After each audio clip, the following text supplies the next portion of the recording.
So I think privacy is not a very well understood concept, to be honest. I think what we often hear in the mainstream media is not reflective of the actual consumer behavior. So what I mean by that is our research over the last 20 years or so has shown that consumers are far more likely to exchange their personal information with brands, including retailers, in return for some concrete benefits, such as more convenience, more discounts, personalized, curated services, and so on. What's important is that the brands and the retailers have to act like your butlers. You shouldn't be a stalker; you should be a concierge or a butler, which means you're essentially someone who's very helpful to the customer to figure out what their preferences are. And I think where many brands fail is they cross that thin line between cool and creepy, and they become a little more creepy and stalker-like. So I think we have to really look at privacy from a different lens and not be misled by what we often hear in mainstream media, because customer behavior is very different. And I think mainstream media to some extent does do some injustice by perpetuating this paranoia.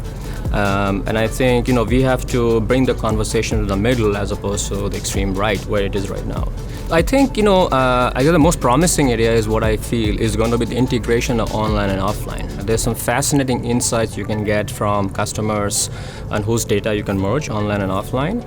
I think we're beginning to see again our friends in the Far East are the ones who are pioneering this, so the likes of Alibaba and Hema and so on.